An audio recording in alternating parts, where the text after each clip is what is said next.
Good morning student. 12th class chapter 5 समकालीन दक्षिण Asia. तो वर्तमान समय परिदृश्य में दक्षिण एशिया की राजनीति का क्या महत्व है विश्व राजनीति में, उसका आकलन करेंगे हम आज। तो वर्तमान समय में दक्षिण एशियाई देशों ने मिलकर के अपना एक संगठन बनाया है दक्षेश, जिसका नाम है दक्षिण एशियाई ऑर्गेनाइजेशन, संगठन है, सार्क भी बोलते हैं। इसमें शुरुआत में 7 देश थे,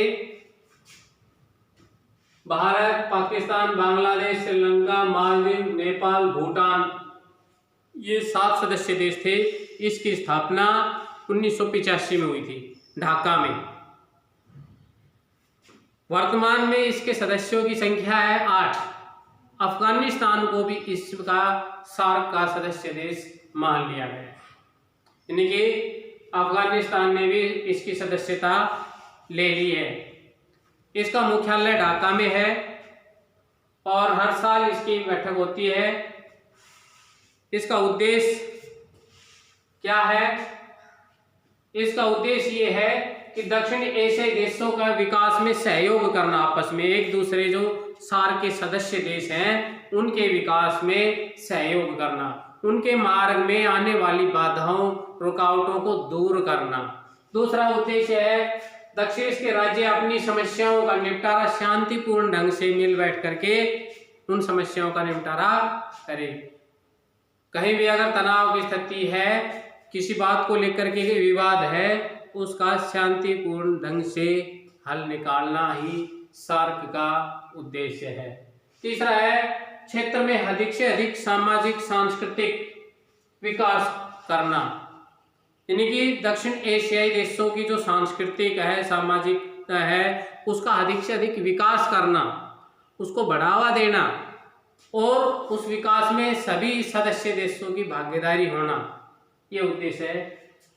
चौथा है दक्षिण एशियाई देशों में आत्मविश्वास पैदा करना, यानी कि दक्षिण एशियाई देशों में एक दूसरे पर आत्मविश्वास बहाल करना, एक दूसरे में अगर कोई समस्या भी है तो समस्या का समाधान करना, उसमें विश्वास पैदा करना अपने पड़ोसी के प्रति कि हाँ भाई ये हमारा हितैषी है, शुभचिंतक है, हमारे विकास में सहायक है, मददगार है, ऐसा विश्वास बहाली करना ही इसका उद्देश्य है। अब उसके बाद है दक्षिण एशियाई देशों में लोकतंत्र। तो दक्षिण एशियाई देशों में लोकतंत्र का रिकॉर्ड देखा जाए तो मिला जुला असर है, यानी कि भारत है इसमें लोकतंत्र है, पाकिस्तान है इसमें शुरुआत में लोकतंत्र था, जब 1947 में पाकिस्तान बना तो इसमें लोकतंत्र की स्थापना हुई थी। लेकिन वहां के सैनिक शासन जनरल याह्या खान, उसके बाद भुट्टो,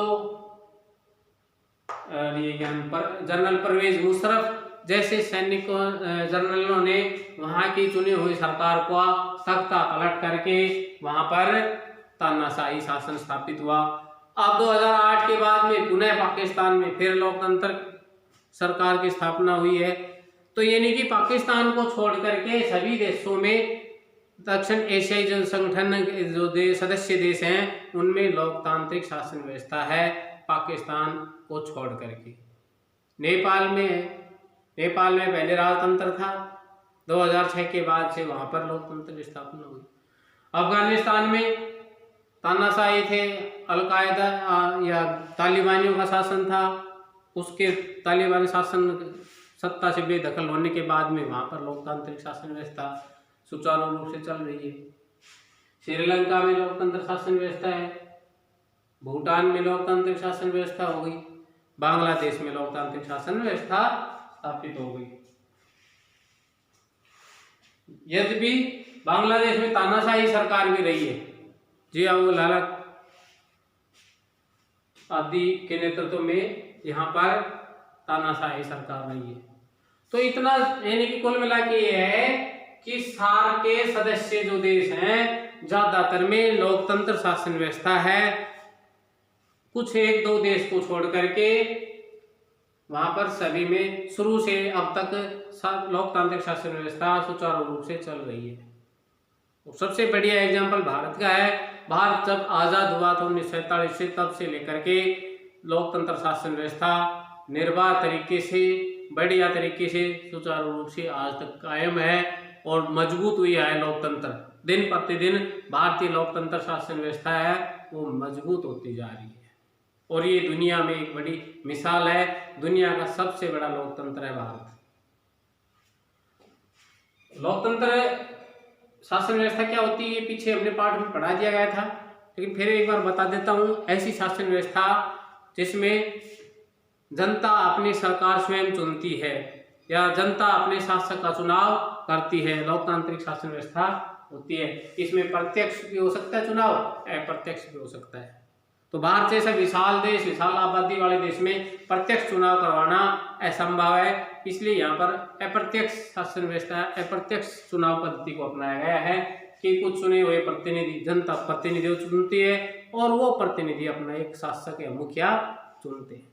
ठीक है, पाकिस्तान की बात करते हैं। पाकिस्तान में दक्षिण एशियाई देशों में सब में लोकतंत्र है, लेकिन पाकिस्तान में लोकतंत्र भी है और उसका सत्ता उलट भी गई है, यानी कि तख्ता पलट भी कर दिया गया है। 1947 में पाकिस्तान भारत के साथ आजाद हुआ था, परंतु शीघ्र ही वहां पर अयूब खान के नेतृत्व में चुनी हुई सरकार को बेदखल कर दिया गया। उसके बाद में अयूब खान के बाद याया खान ने वहां की चुनी हुई सरकार को तख्ता पलट कर दिया गया और वहां पर फिर तानाशाही सत्ता स्थापित हो गई। उसके बाद जियाउल हक, बेनजीर भुट्टो की चुनी हुई सरकार को जियाउल हक ने बेदखल करके स्वयं वहां का शासक बन गया।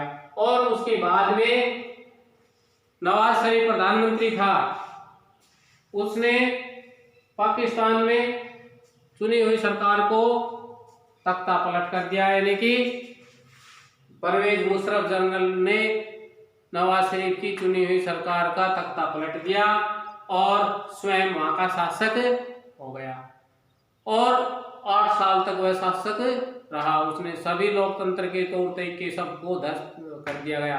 उसके बाद जब फिर चुनाव हुए तो उन चुनावों में परवेज मुशर्रफ की हार हुई और उसको देश निकाला दे दिया गया। अब वहां पर चुनी हुई सरकार है। ये सर्वविदित है कि पाकिस्तान में जो सरकार चुनी जाती है वो किन किन हथकंडों को अपनाया जाता है, लेकिन फिर भी वह कहने को वहां पर लोकतांत्रिक शासन व्यवस्था है।